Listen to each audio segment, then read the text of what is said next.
5 जनवरी को बहुत से लोगों की गलतफहमी दूर हुई कि सौरभ द्विवेदी लल्लन टॉप के मालिक नहीं हैं, और यह तब पता चला when Saurabh announced he decided to leave Lallan top.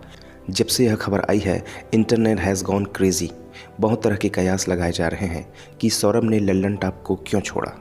कोई कह रहा है कि अब वो फिल्में बनाएंगे, कोई इंडिपेंडेंट यूट्यूब चैनल शुरू करने की बात कर रहा है, तो कोई यह भी कह रहा है कि लल्लन टॉप की जो फाउंडेशन थी सरकारों से डटकर सवाल करने की, बीते कुछ महीनों में सौरभ को उसमें कंप्रोमाइज़ करना पड़ रहा था, इसलिए वह छोड़कर चले गए।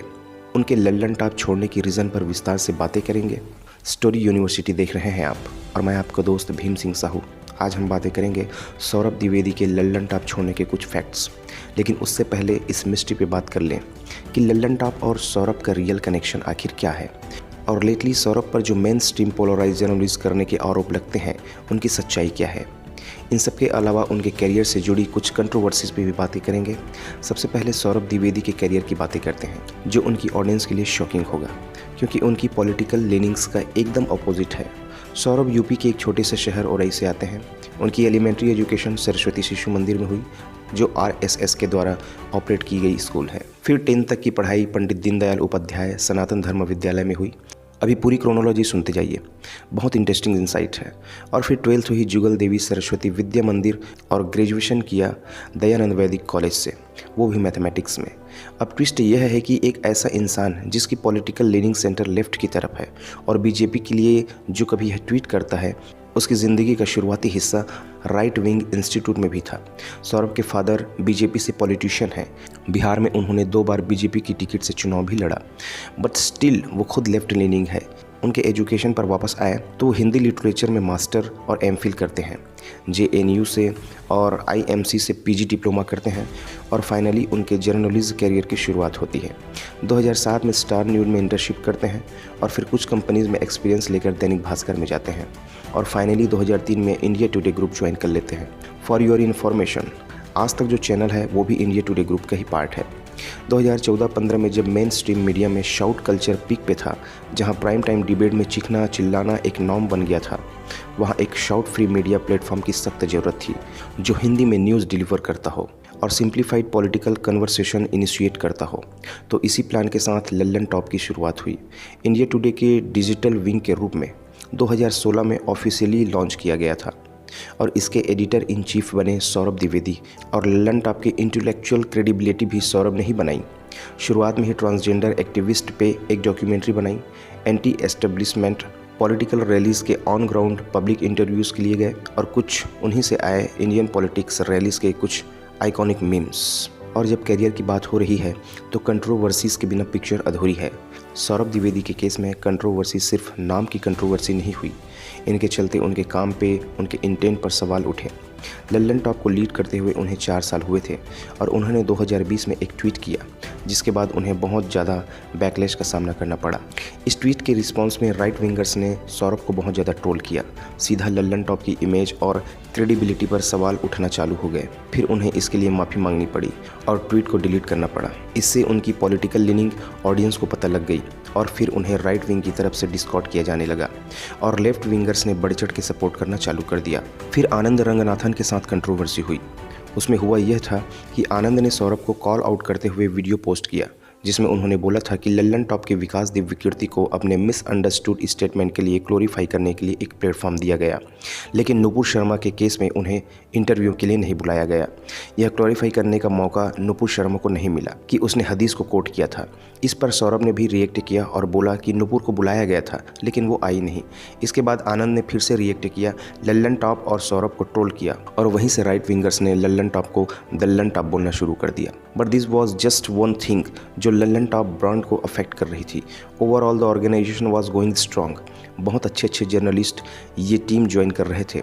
हर एक जर्नलिज्म स्टूडेंट का सपना था कि लल्लन टॉप में एक इंटर्नशिप भी मिल जाए, तो इतना कुछ सीख लेंगे जो कन्वर्सेशनल मीडिया हाउस में पॉसिबल ही नहीं है, और यह सपना अभी तक भी है। आई डोंट नो सौरभ के मेंटरशिप के बिना इसमें क्या बदलाव होगा, बट हिंदी जर्नलिज्म को लल्लन टॉप ने मेन स्ट्रीम बना दिया और इसकी कमान संभाले हुए थे Saurabh Dwivedi.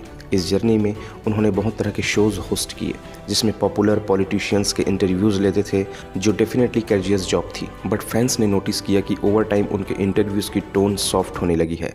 The Lallan top show भी उन्होंने होस्ट किया। उसमें अर्नब जैसे चिल्लाने वाला एक टीवी वाला जर्नलिज्म नहीं था।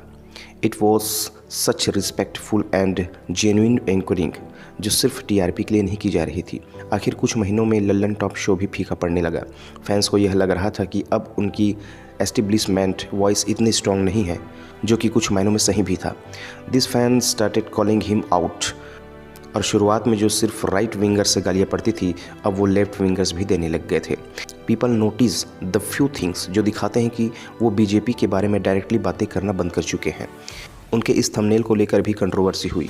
पहले वो काइंड ऑफ एक्यूजेटिव जर्नलिज्म करते थे जिसमें वो खुलकर सरकार के रॉन्ग डूइंग्स को हाईलाइट करते थे, लेकिन अभी वो तरीका बदल गया और वो सॉफ्ट प्रोबिंग जर्नलिज्म करने लगे हैं।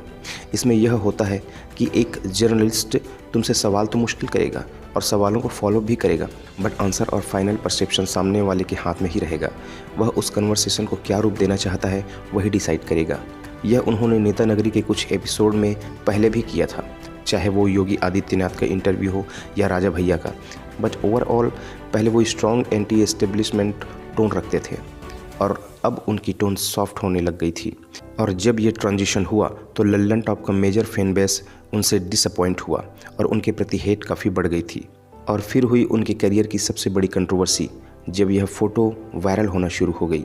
एक फ़ोटो में वह होम मिनिस्टर अमित शाह के साथ एक डिनर टेबल पर दिखे। तभी से लोगों की यह फीलिंग ऑफिशियल हो गई कि वह भी अब गोदी मीडिया का पार्ट है। रोल्स एकदम एक्टिव हो गए, मीम्स बनने लगे और उनके खड़े होने की तरीके को लेकर भी जोक्स बनने लगे कि सौरभ अमित शाह के आगे 90 डिग्री झुक गया। इसके बाद उनके हर एक एक्शन पर सवाल उठने लगे। खूब एक्सपोजिव वीडियोस बने, उनकी हिस्ट्री निकलना चालू हुई। यह पब्लिक डोमेन में लाया गया कि उनके फादर बीजेपी के मेंबर हैं और वे आरएसएस के स्कूल में पढ़े हैं और उन्हें संघी घोषित कर दिया गया। यह प्रिंटेड करता है न्यूट्रल या लेफ्ट विंग होने का, असल में राइट लॉबी का ही जर्नलिस्ट है। But all this controversies aside, Saurabh ने अपने फील्ड में जो योगदान दिया है, वी कैन डेफिनेटली से कि इंडिया में उनसे ज़्यादा योगदान बहुत कम ही लोगों ने दिया होगा। जब सौरभ इस फील्ड में पॉपुलर होना शुरू हुए, इंडियन मीडिया की हालात कुछ ऐसी थी कि पूछो मत। अभी भी कुछ खास नहीं बदली, लेकिन एटलीस्ट सौरभ ने स्टैंडर्ड्स बहुत हाई सेट कर दिए हैं, चाहे वो भाषा के हो, कन्वर्सेशन के हो या फिर सेलिब्रिटी इंटरव्यूज़ के। He has raise the bar. Hindi भाषा को, साहित्य को उन्होंने कूल बनाया। पहले जहाँ सिर्फ काफ्का और नीचे पढ़ने वाला कूल माना जाता था, आज आगे पढ़ने वाला भी अपने आप को कम नहीं समझता। यह एक कल्चरल ट्रांसफॉर्मेशन है जिसमें उनका बहुत बड़ा योगदान है। बुक रिकमेंडेशन करी, हिंदी कविताओं को, नॉवेल्स को पॉपुलराइज करा। ओवरऑल लल्लन टॉप के इनिशिएटिव ने और सौरभ के स्ट्रॉन्ग कैरेक्टर ने डिजिटल मीडिया की डेफिनेशन बदल के रख दी। सुर्खियों में कंट्रोवर्सीज में बने रहना इनका बाय प्रोडक्ट हो सकता है, लेकिन as he said while leaving the office, पाँव टिकाकर एड़ी जमाकर पत्रकारिता की।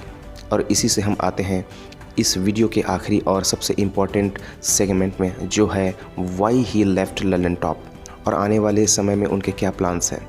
5 जनवरी को जब उन्होंने अनाउंस किया कि वो लल्लन टॉप छोड़ रहे हैं, internet went crazy.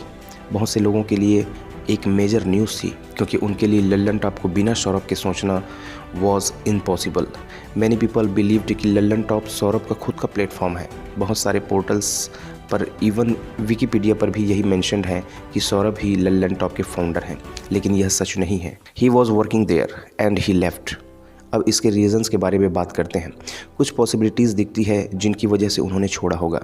Most popular reason यह है कि लल्लन टॉप में अब सौरभ को अपनी ऑडियोलॉजी कॉम्प्रोमाइज़ करनी पड़ रही थी। लेटली सबने नोटिस किया कि सौरभ अब उतने स्ट्रांगली अपने पॉलिटिकल बिलीफ्स पर बातें नहीं कर रहे हैं। Maybe this is something to do with the dinner meeting with Amit Shah, या फिर लल्लन टॉप शो को रिसेंटली यूपी टूरिज्म ने स्पॉन्सर किया। यह भी एक रीज़न हो सकता है कि उनकी आवाज़ को या फिर लल्लन टॉप के कोर आइडिया को चैलेंजेस फेस करने पड़ रहे हों। फिर कुछ महीने पहले अभिनव पांडे, जो लल्लन टॉप के one of the most fans थे, उन्होंने भी छोड़कर अपनी खुद की न्यूज़ कंपनी शुरू कर ली। अभिनव के साथ 2 और सीनियर जर्नलिस्ट ने भी छोड़ा। और दूसरी बात यह भी हो सकता है कि जैसे जैसे लल्लन टॉप मेन स्ट्रीम हो रहा था, तो उनको भी इंडिया टुडे ने just another money printing platform की तरह यूज़ करना शुरू कर दिया हो। और जब ऐसा होगा तो जाहिर सी बात है कि जर्नलिस्ट को हर चीज़ अप्रूवल सिस्टम और हायरार्कीज़ के थ्रू करनी पड़ेगी। मे बी जर्नलिस्ट फ्रीडम न रहने की वजह से उन्हें छोड़ा हो, बट यह जस्ट एक स्पेकुलेशन है और उन्होंने एक सेलिब्रेटेड एग्जिट लिया है। कोई ड्रामा नहीं हुआ, ही वॉज हैप्पी, कोई रेंट नहीं, कोई ड्रामेटिक एग्जिट नहीं। यह बताता है कि एग्जिट उनके पर्सनल रीजंस की वजह से भी हो सकता है। Maybe he wants to pursue something else. एक स्पेकुलेशंस यह भी है कि वह फिल्म बनाना चाहते हैं। अपने कैरियर के साथ उन्होंने फिल्म इंडस्ट्री में भी बहुत कंटेंट्स बनाए and he was obsessed with cinema. May be he is on YouTube channel, but इसके चांसेस बहुत कम हैं। जो सबसे रियलिस्टिक रीज़न है वो यही है कि he is achieved everything in this field, जो वो कर सकते थे लल्लन टॉप के साथ। हज़ारों लाखों लोगों को प्रेरित किया and we can see the difference कि क्या बदलाव हुआ है। तो उनका आगे प्लान कुछ इनमें से हो सकता है। मे बी फिल्म यह भी हो सकता है कि वो पॉलिटिक्स में आ जाए। अब जो भी होगा वो 23 जनवरी को आकर अनाउंस कर ही देंगे कि उनके आगे के प्लान्स क्या है। अनटिल देन स्पेकुलेशंस का सिलसिला ऐसे ही चलता रहेगा। आप क्या सोचते हैं सौरभ के बारे में कमेंट्स में ज़रूर बताइएगा। उनके आइडियोलॉजीज़ के बारे में, उनके जर्नलिज्म के बारे में या उनके फ्यूचर प्लान्स को लेकर आपका क्या मानना है, इस पर भी डिस्कशन करते हैं। तो दोस्तों यह तो थी आज की वीडियो। कमेंट सेक्शन में ज़रूर बताइएगा आपको कैसा लगा। अगर वीडियो अच्छी लगी हो तो इसे एक लाइक, कमेंट, शेयर ज़रूर कीजिएगा और नई नई वीडियोज़ के लिए मेरे चैनल को सब्सक्राइब कीजिएगा। वीडियो को पूरा देखने और सुनने के लिए आपका बहुत बहुत धन्यवाद। आपका दिन शुभ हो। नमस्कार।